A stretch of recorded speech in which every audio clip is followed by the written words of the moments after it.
Shalom Bu, perkenalkan nama saya Marcelina Sombing, saya kelas 11 MIPA 1. Dalam video ini saya akan membuat video tentang pembelajaran tentang alat optik.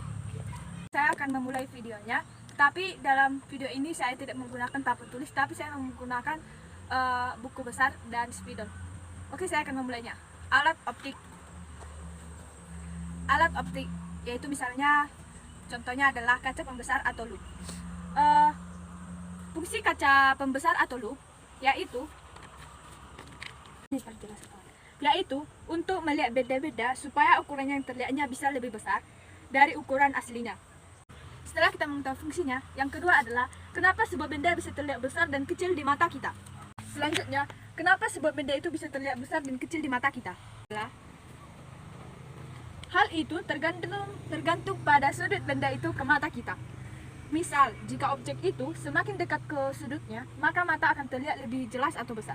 Tetapi sebaliknya, kalau semakin jauh, otomatis sudut yang dibentuknya akan semakin kecil. Lalu, ketika kita melihat menggunakan lup, kita menempatkan objek lebih dekat daripada titik fokus lup itu. Sehingga akan mengakibatkan lensa lup itu akan membentuk bayangan yang di depan lup itu dengan ukuran yang lebih besar. Dan bayangan lup inilah yang kita lihat sehingga tampak lebih besar. Padahal yang kita lihat itu adalah bayangan yang dibentuk oleh lensa lup itu. Apa yang disebut perbesaran angular? Perbesaran angular adalah perbedaan antara sudut yang dibentuk oleh objek ketika memakai lup dengan sudut yang dibentuk oleh objek yang di titik dekat kita tanpa menggunakan lup. Rumusnya yaitu menggunakan lup. Terus, bagaimana jika mata berakomodasi maksimum? Ketika mata berakomodasi maksimum, itu artinya mata melihat bayangan itu berada pada titik dekatnya itu. Berarti S aksen sama dengan Sn. Dari perhitungan tersebut bisa kita ambil bahwa 1 per S ditambah 1 per S aksen sama dengan 1 per N. Di mana S adalah jarak benda ke lup atau lensa dan X aksen adalah jarak bayangannya. Ketika mata berakomodasi maksimum, itu berarti kita bisa menggantikan 1 per S sama dengan 1 per F dikurang 1 minus Sn. Mengapa minus? Karena yang terbentuk di depan lensa, sehingga kita bisa menuliskan 1 per S sama dengan Sn tambah F per F Sn. Sehingga rumus dari loop itu yaitu M sama dengan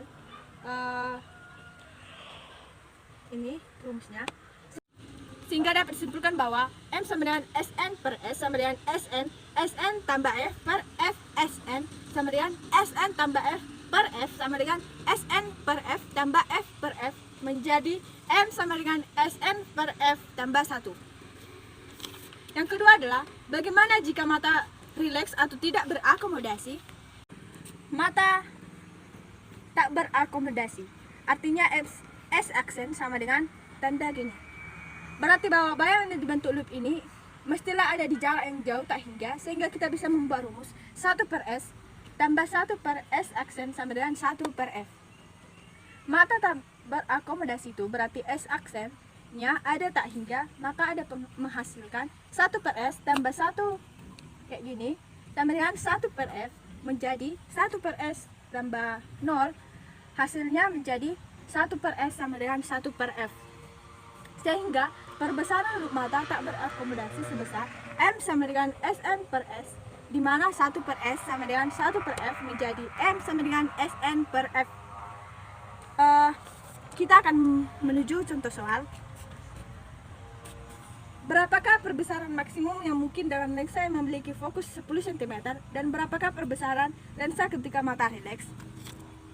Jawabannya, ketika perbesaran mata berakomodasi maksimum, bahwa mata persamaannya ialah M sama dengan Sn ditambah 1, Sn nya itu 25 cm, F nya itu 10 cm menjadi 25 per 10 cm tambah 1 menjadi 3,5.